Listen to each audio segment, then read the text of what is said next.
My name is Daniel Smith, and if anyone had told me that the worst morning of my life would also become the doorway to everything I never knew I needed, I would have laughed in their face. I'm 35 years old, a senior sales analyst. Well, I was one until the events of that day, and for most of my adult life I believed I had a firm grip on how things were supposed to go. Before we continue with the story, kindly like, subscribe, share and comment where you are watching us from. I wasn't a man who dreamt too wildly or took big risks. I came from a family that valued predictability over excitement, stability over adventure, and I shaped my life around those same quiet principles. I worked hard, paid my bills, kept my head down, and convinced myself that was what a responsible man did, especially one hoping to build a respectable home with the woman he loved. I suppose the problem with living quietly is that you never see the storms coming until they've already stripped the roof from your life. I met my wife, well, my soon-to-be ex-wife, Amma, when I was 27. At that time, she was 25, full of energy, ambition, and the kind of effortless charm that made people lean in whenever she spoke. We met at a friend's birthday gathering, one of those rooftop restaurant parties where everyone pretended they weren't sweating in their nice clothes. She sat across from me at a long table, and I kept catching her looking at me while pretending not to. When she finally introduced herself, her smile hit me with the kind of force that rearranges the direction of a life. We talked until the lights of the city blurred into soft gold around us. I remember thinking she laughed like a woman who believed the world would always bend to her confidence. Maybe I fell in love with the idea of being close to someone who lived so boldly, because I never did.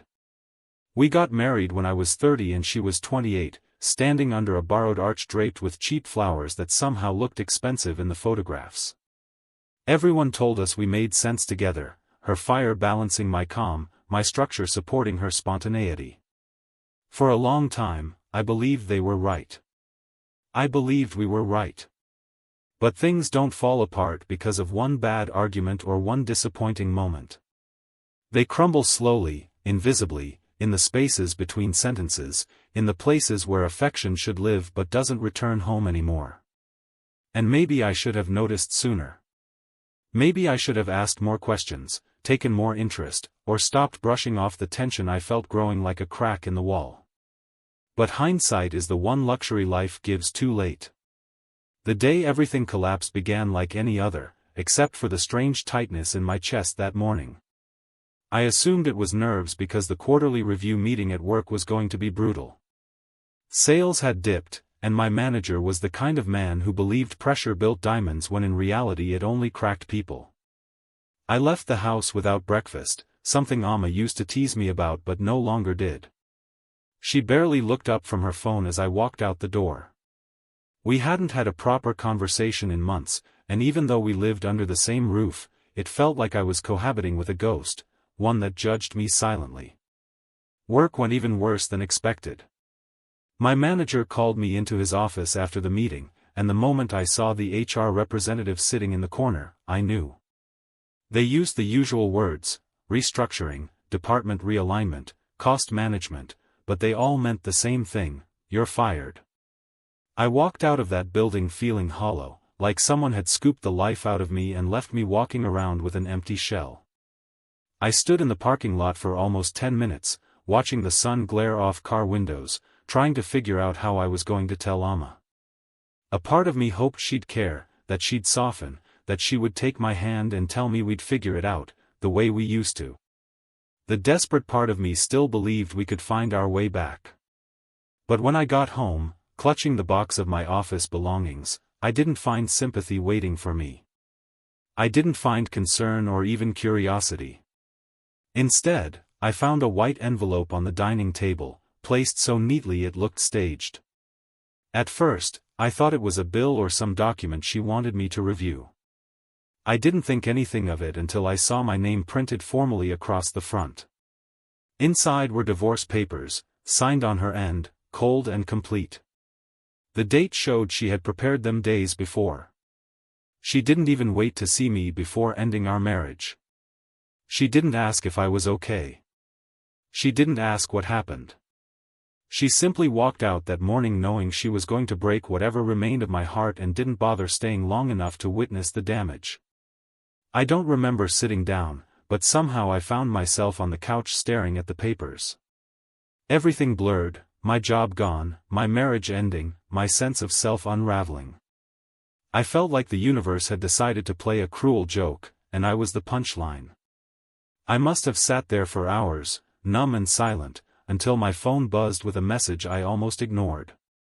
It was from the National Lottery Service, one of those notifications I usually deleted without opening.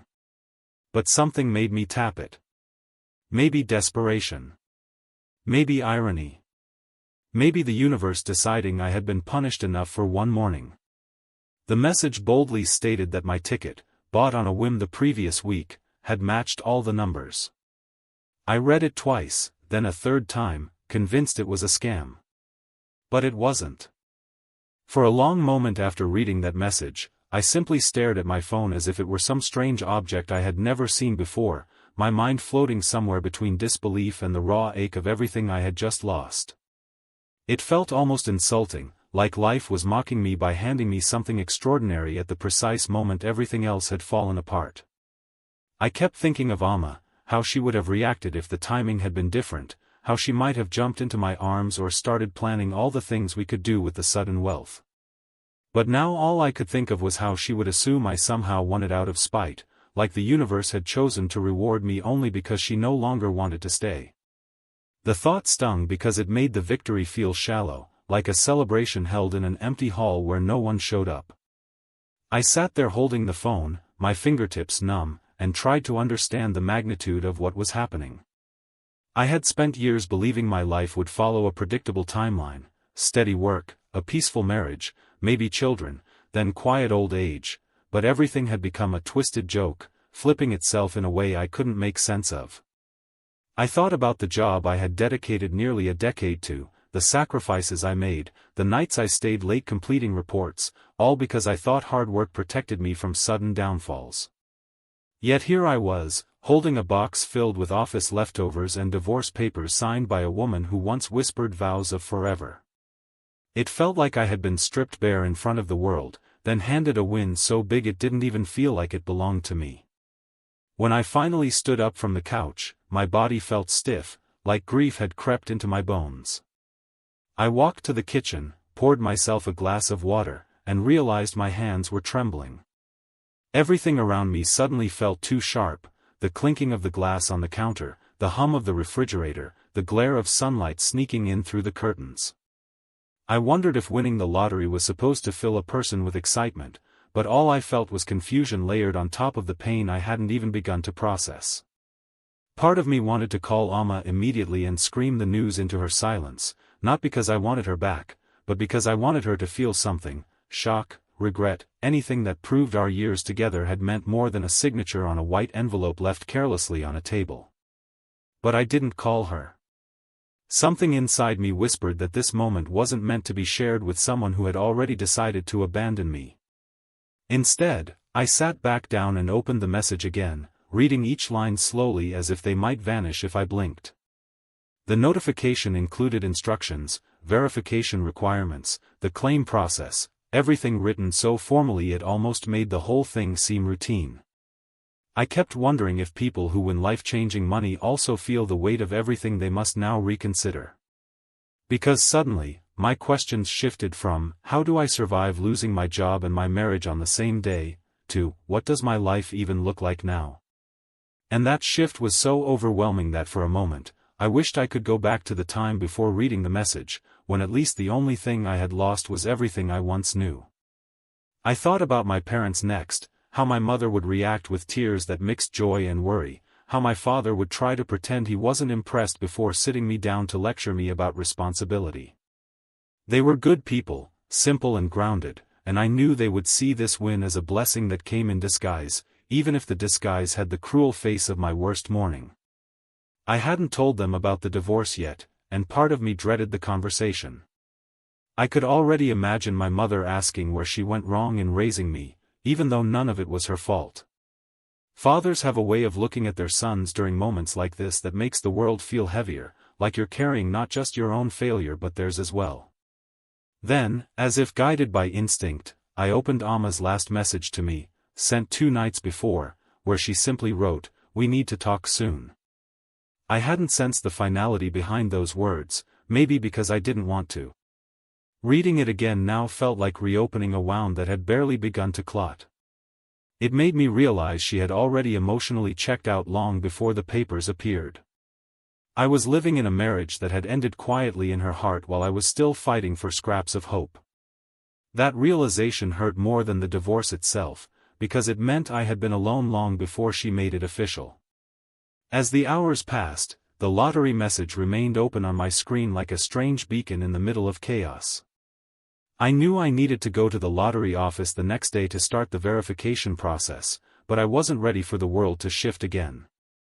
I wasn't ready for reporters or curious neighbors or distant relatives suddenly resurfacing.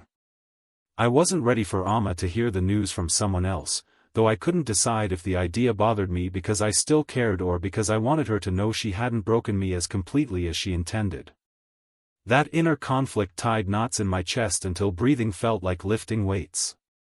Eventually, I took a long shower, letting the steam blur everything around me, hoping it would soften the sharp edges of the day. I stood under the hot water until my skin felt raw, until the scent of soap mixed with something like liberation, even if only slightly. When I stepped out, I felt a strange calm settle over me, not peace, not acceptance, but the first breath after drowning. I walked to the bedroom, packed a small overnight bag, and decided I needed to get out of the house for the night. Staying there felt like sitting in the ruins of a life that no longer existed. Before leaving, I placed the divorce papers back on the dining table. Then I looked around the empty room, the one Amma and I once painted together during a messy weekend filled with laughter, and I made myself a promise, a quiet vow that whatever came next, whatever changes the winning brought, I would build a life that felt like mine again, even if it meant starting from ashes. Because the strange truth was becoming painfully clear, losing everything had somehow opened the door to becoming someone new. And for the first time that day, I felt the faintest spark of something almost like hope. I didn't sleep much that night, even though I checked into a quiet budget hotel far from my neighborhood to avoid running into anyone who might ask questions I wasn't ready to answer. The room was plain, a small bed, dull white walls, and curtains that struggled to block out the streetlights, but it felt safer than being surrounded by memories that scraped at my heart like broken glass. I lay awake staring at the ceiling for what felt like hours, my mind tossing between the shock of the divorce papers, the sting of losing my job, and the absurd reality that I was now a multi-millionaire. The contrast was dizzying, almost painful, like trying to walk with one foot in a burning room and the other in a paradise I hadn't asked for.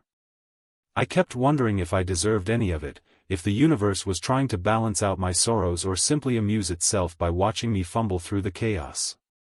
Around dawn, exhaustion finally forced my eyes shut, but even then, the sleep was restless, filled with scenes of Amma walking away, my boss shaking his head, and a glowing lottery screen that kept flickering between numbers I didn't recognize. When I woke up, sunlight was already streaming through the curtains, sharp and accusing, as if urging me to get up and face the reality I'd been avoiding. My whole body felt stiff, the kind of stiffness that comes from emotional heaviness more than physical strain. After splashing water on my face and brushing my teeth with one of the tiny hotel toothbrushes, I sat on the edge of the bed and tried to mentally prepare for what lay ahead. The lottery office wasn't far, and I had already checked their website earlier to confirm the procedures. Everything felt surreal. It was like preparing for a job interview while knowing you had already been given the position, yet still fearing someone would suddenly tell you it had all been a mistake. I kept replaying the thought of walking into that office, announcing myself, and having people treat me differently because of money I hadn't even claimed yet. It was a strange feeling, having something so life-changing but still carrying the weight of a man whose life had collapsed just 24 hours earlier. The contrast gnawed at me as I checked out of the hotel and stepped into the bright morning air, feeling both exposed and strangely invisible at the same time. The lottery office was busier than I expected, filled with people filling out forms, checking tickets, and arguing over minor winnings. The noise was a jumble of excitement, disappointment, and curiosity, and as I stood in line waiting for my turn, I felt like an imposter among them. I kept my hands in my pockets and avoided eye contact, hoping no one would sense the storm of emotions inside me. The moment I reached the counter and handed my ticket to the staff member, my heart thudded painfully, and I felt the weight of uncertainty press against my spine. The woman scanned the ticket, her face neutral, but then her eyebrows lifted with unmistakable recognition. She looked up at me slowly, her expression shifting into that mixture of professionalism and disbelief reserved for people whose lives are about to change. She lowered her voice and asked me to follow her to a private verification room, and the sudden seriousness of everything made my stomach twist. Inside the room, everything moved quickly: documents, signatures, security protocols, bank details, and yet it felt like I was underwater, observing my own life from a distance. When they finally confirmed the full amount I had won and congratulated me with warm smiles, I could only nod, still unable to celebrate. It was as if joy was a language I no longer remembered how to speak. The exit from the building felt like stepping into a different world, even though nothing around me had physically changed. Cars still honked, people still rushed past, and clouds still drifted lazily in the sky, but I wasn't the same man who had walked in.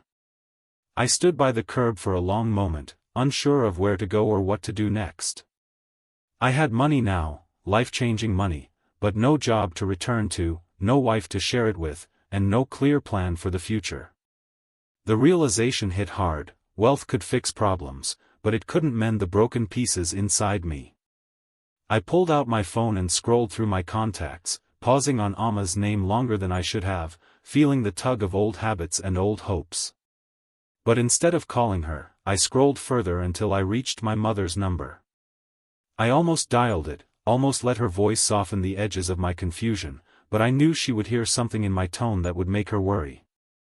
I needed a moment to process everything before involving anyone else. So instead, I put the phone back in my pocket and started walking without direction, letting the city noise swallow my thoughts as I moved. I knew I couldn't stay lost forever, but for the first time in a long time, I had the freedom to choose what came next, and that freedom was both terrifying and strangely exhilarating. I walked for nearly an hour without paying attention to where my feet were taking me, letting the noise of the city blur into a distant hum as my thoughts tumbled over one another like waves refusing to settle. I felt strangely untethered, like a balloon someone had let slip into the sky, drifting without direction but carried anyway by forces I couldn't control. Eventually, I found myself at a quiet park I used to visit years ago, back when Amma and I were still dating, when life felt simpler and my problems were small enough to be solved with a long walk and her hand in mine. I stood at the entrance for a long moment before finally stepping inside, unsure of whether the memories lurking inside would comfort me or tear me apart. The trees swayed gently, casting shifting shadows across the pavement, and as I followed the familiar path toward the old wooden bench near the pond, I felt a heaviness settle in my chest that wasn't entirely sadness. It was a strange mixture of nostalgia, loss, and a faint sense of new beginnings peeking through cracks I couldn't yet see clearly. Sitting on that bench felt like taking a seat beside my younger self, the version of me who used to dream of a future filled with laughter, stability, and love that didn't change its mind without warning. I stared at the still water, watching ducks glide effortlessly across its surface, their calm movements mocking the turbulence inside me. I thought about how quickly life could turn, how one day you could be a husband with a steady job, a man planning for children and vacations and anniversaries, and the next day you could be sitting alone, newly unemployed, newly abandoned, and newly wealthy in a way that didn't feel real. The contradiction made my thoughts swirl endlessly, but as I sat there, I also felt something shift softly within me. Maybe it was the quiet of the park, or the way the sunlight filtered through the trees, or the distance I finally had from the chaos of the last 24 hours, but for the first time since everything fell apart, I felt the faint stirrings of clarity. I realized that even though I had lost two major pillars of my life, I wasn't broken beyond repair. Pain had carved deep lines into me, yes, but those lines could eventually become paths leading towards something better, something I didn't yet understand but could almost sense waiting on the horizon. After nearly an hour of sitting there, the urge to talk to someone finally grew too strong to ignore. Not Amma, not after the coldness of her decision, but someone who knew me well enough to hear the truth in my silence.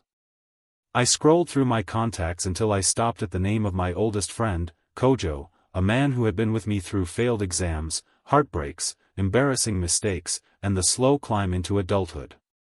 I hesitated before pressing call, wondering how I would even begin to explain what had happened, but he answered on the first ring, his voice warm and familiar in a way that loosened the tight knot in my chest. When he asked how I was doing, I didn't know where to start, so the words tumbled out awkwardly at first: the job loss, the divorce papers, the way my life had collapsed in a single morning. There was a long silence on his end, and for a moment I feared he didn't know what to say, but then he let out a low whistle and asked where I was.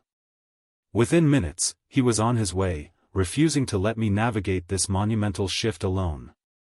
His reaction wasn't pity or shock or forced optimism, it was the solid presence of someone who knew I didn't need answers, only a reminder that I wasn't alone in the storm. Kojo arrived with 2 bottles of chilled water and a look that managed to be both sympathetic and exasperated, the kind of expression someone gives when they're trying to understand how the universe could be so dramatic with one person. We talked for a long time, longer than we had in months, and as I finally revealed the part one had been avoiding, the lottery win, his jaw dropped in a way that would have been funny if my emotions weren't still tangled. For a moment, he simply stared at me, blinking as if waiting for the punchline, but when he realized I was serious, he laughed so loudly that a group of schoolchildren nearby turned to look at us. His laughter didn't feel mocking or jealous, it felt like a release, a reaction to how absurdly unpredictable life could be. He clapped a hand on my shoulder and told me that maybe, just maybe, this was God's way of telling me I had stayed in the wrong place for too long. Hearing him say it didn't erase the pain, but it eased something inside me, like pressure lifting from a bruised heart. For the first time since everything happened, I felt anchored again, like I had someone in my corner who saw the shattered pieces of me and believed they could fit together into something stronger. As afternoon light melted into evening, Kojo insisted we get food, reminding me that I hadn't eaten anything since the day before. We found a small chop bar nearby, one with plastic chairs and the familiar scent of stew and fried plantain that instantly softened my mood.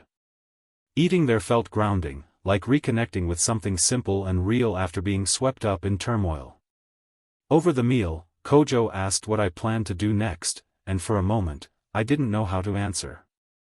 I stared at the plate in front of me, thinking about the house Amma and I shared, the empty rooms, the quiet that would haunt me if I returned. I thought about the sudden wealth that now sat waiting for direction, capable of opening doors I hadn't even dared to knock on before. I thought about who I was before the chaos, the quiet, responsible man who rarely took risks, and who I could become now, with nothing tying me to who I used to be. Even though I didn't have a complete plan yet, a small, uncertain idea began to form in my mind. I didn't share it with Kojo just yet, but I carried it with me like a fragile spark, something small enough to hold but powerful enough to grow into a fire if given time. By the time we finished eating and stepped outside, the sky had darkened into shades of blue and purple, the city settling into its nighttime rhythm. Kojo offered to let me stay at his place for a few days until I figured things out, and though pride urged me to refuse, the thought of returning to an empty house felt too heavy to bear. I accepted his offer with quiet gratitude, knowing that I needed support more than I wanted to admit. As we drove toward his apartment, I stared out the window at the passing lights, feeling the weight of uncertainty shift into something new, a cautious kind of hope, tentative but growing.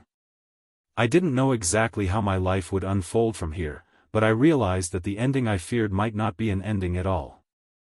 It might be the beginning of a story I had never imagined for myself, one where loss didn't define me but redirected me towards something far better than what I had been holding on to. Staying at Kojo's apartment felt like stepping into a different rhythm of life, one where I wasn't constantly haunted by the echoes of memories pressing against the walls. Kojo lived in a modest 2-bedroom place with mismatched furniture and a balcony overlooking a quiet street where children played football in the evenings.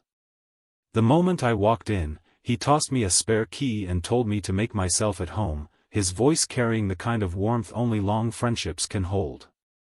I unpacked my small bag in the guest room, noticing how unfamiliar freedom felt without the weight of Amma's expectations or the demands of my now-lost job. The room was simple: white walls, a small desk, and a window that let in soft morning light, but the silence was comforting rather than suffocating. For the first time in days, I felt like I was in a space that didn't judge me or remind me of what I had lost. Instead, it offered me a quiet corner in which to breathe, reflect, and begin stitching together the pieces of a life that had unraveled so abruptly.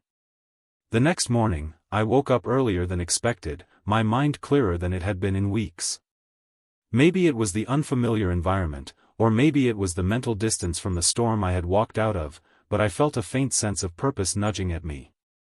I brewed coffee in Kojo's tiny kitchen and sat by the window watching the street slowly come alive. As I sipped the warm drink, memories of my life before the chaos drifted through my mind: the job I once had, the plans Amma and I made, the sense of direction I thought was secure. But instead of clinging to those memories with grief, I found myself feeling detached, almost as if they belonged to another version of me entirely. It struck me then how much of my life had been shaped by routine rather than passion, by duty rather than choice. The realization was both unsettling and liberating, like discovering a door that had been unlocked all along but I had never noticed. I began to wonder what I truly wanted for myself now that the path ahead was unbounded, open to reinvention and possibility. Later that afternoon, Kojo invited me to join him at a small community event his church was hosting.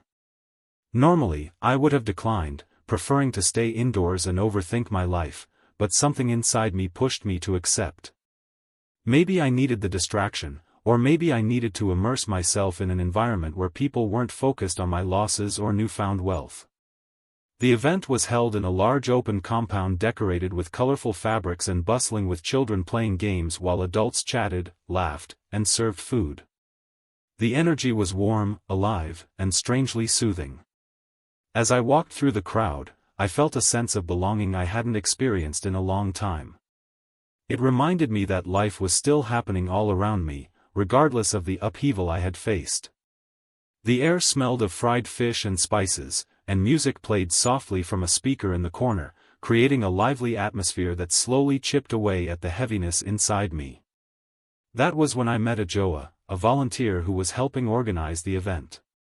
She approached me with a bright smile, holding a tray of bottled drinks, and asked if I wanted one. Her voice was warm and melodic, and her eyes carried a quiet intelligence that made me pause. I accepted the drink and found myself unexpectedly drawn into conversation with her. She asked how I knew Kojo, and before I knew it, we were talking about everything from work to hobbies to favorite childhood memories. There was something incredibly refreshing about her presence. She didn't pry, didn't ask personal questions I wasn't ready to answer, and didn't treat me like a man broken by recent events. Instead, she spoke to me like an equal, with genuine interest and a calm confidence that made it easy to relax. I found myself laughing at her witty remarks, feeling lighter than I had in days, and almost forgetting the turmoil I had been drowning in.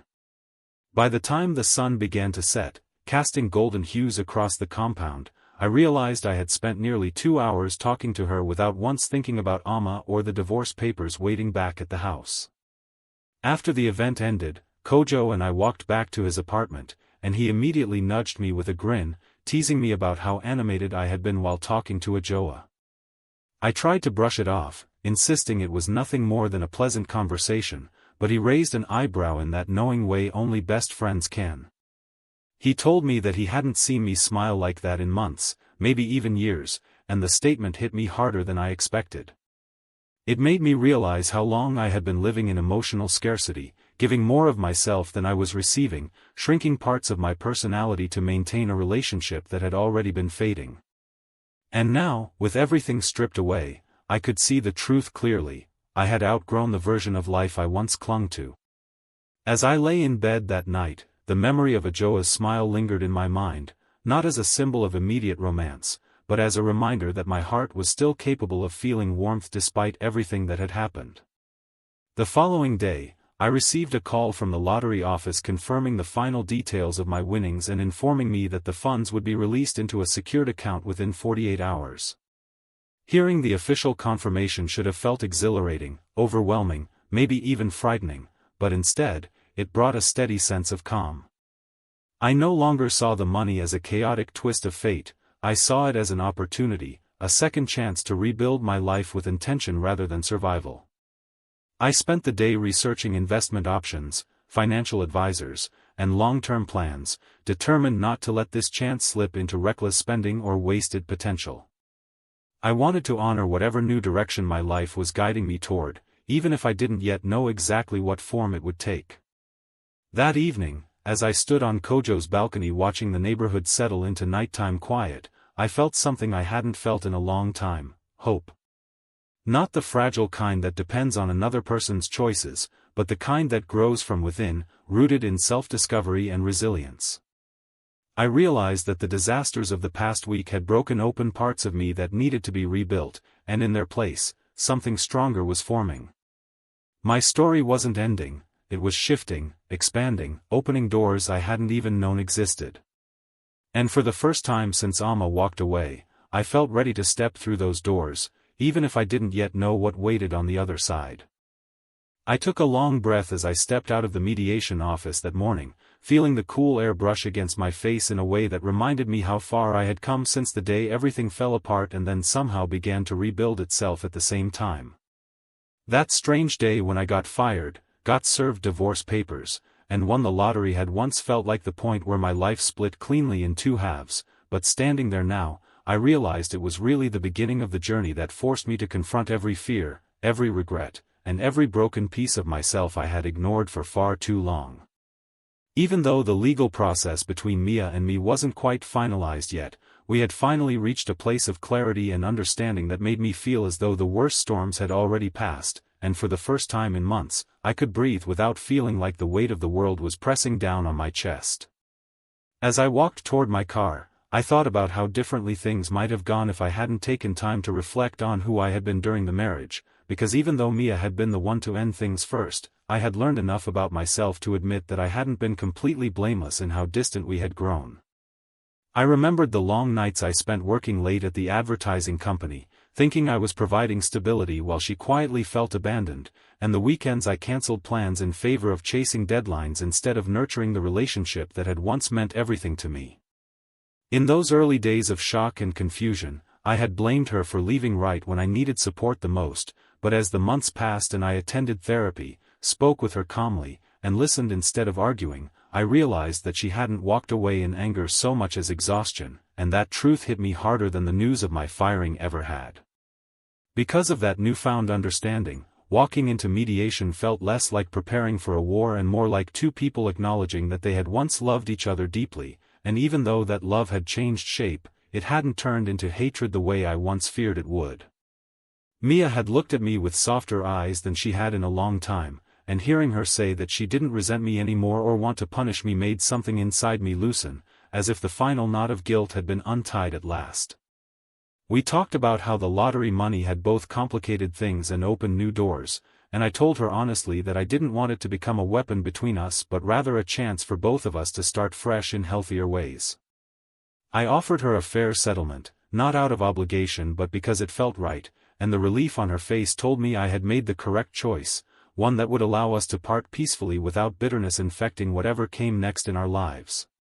Driving home, I let the memories of our shared past drift through my mind, not with sadness this time but with a sense of gratitude for everything we had learned from each other since the day we met when I was 27 and she was 25, full of optimism and energy that balanced out my quiet, methodical nature. Even though our marriage hadn't lasted forever the way we once planned on our wedding day, I no longer saw it as a failure but as an important chapter in my life that shaped who I had become. The version of me who had stumbled through the door that awful morning months ago, the man who had lost his job, his marriage, and his sense of direction, felt like a distant shadow compared to the grounded person I was becoming. It amazed me how much a heart could heal when given time, honesty, and the courage to confront painful truths instead of hiding from them. When I reached my house, I found Lily sitting on the porch steps, waving at me with the bright smile that had become one of the unexpected blessings of this chaotic journey. I had met her 2 months after winning the lottery, at a community volunteer event I joined because I needed something meaningful to ground me while my life rearranged itself. She had been the coordinator, gentle but confident, and we had connected slowly and naturally, without pressure or expectations.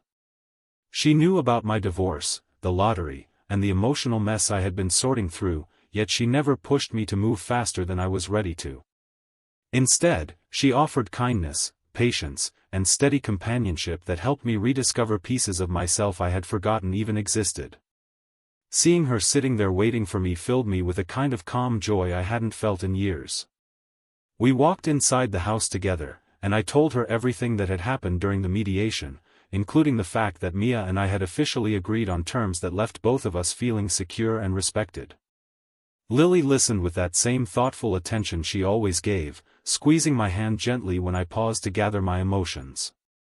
She didn't celebrate the end of my marriage, she honored the history of it, acknowledging the importance it once held while still supporting the new path I was choosing now. It was in that moment, standing in the soft afternoon light filtering through the living room windows, that I realized how different this new relationship was from the one I had lost, not because it replaced anything but because it was built on lessons I had fought hard to learn. Later that evening, Mia sent me a message thanking me for handling everything with dignity and fairness, and instead of feeling the ache that used to twist in my chest whenever she reached out, I felt genuine peace. We had both survived the unraveling of something once precious, and we had done so in a way that allowed healing instead of destruction. Knowing she was going to be okay, that she would rebuild her life just as I was rebuilding mine, gave me closure that no document or settlement ever could.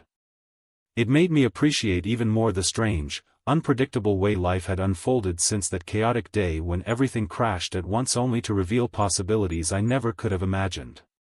As I sat outside that night with Lily beside me, watching the stars blink softly in the sky, I realized that the end of my marriage had not been the tragic ruin I once believed it was but rather the turning point I needed to grow, to reflect, and to finally choose a life that aligned with who I truly wanted to become.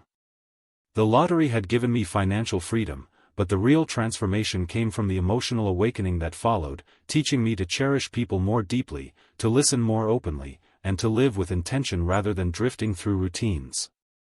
With Mia moving forward peacefully, my career reshaping itself into entrepreneurial opportunities one once never dared to pursue, and Lily offering warmth and companionship without expectation, I understood that my story had not ended in loss, it had begun with it. And as I leaned back in my chair, feeling both content and hopeful about everything the future might hold, I finally accepted that sometimes life tears everything apart not to punish you but to make room for something better, something healthier, and something truer than what you left behind. If you enjoy this story, kindly like, subscribe, share and comment where you are watching from.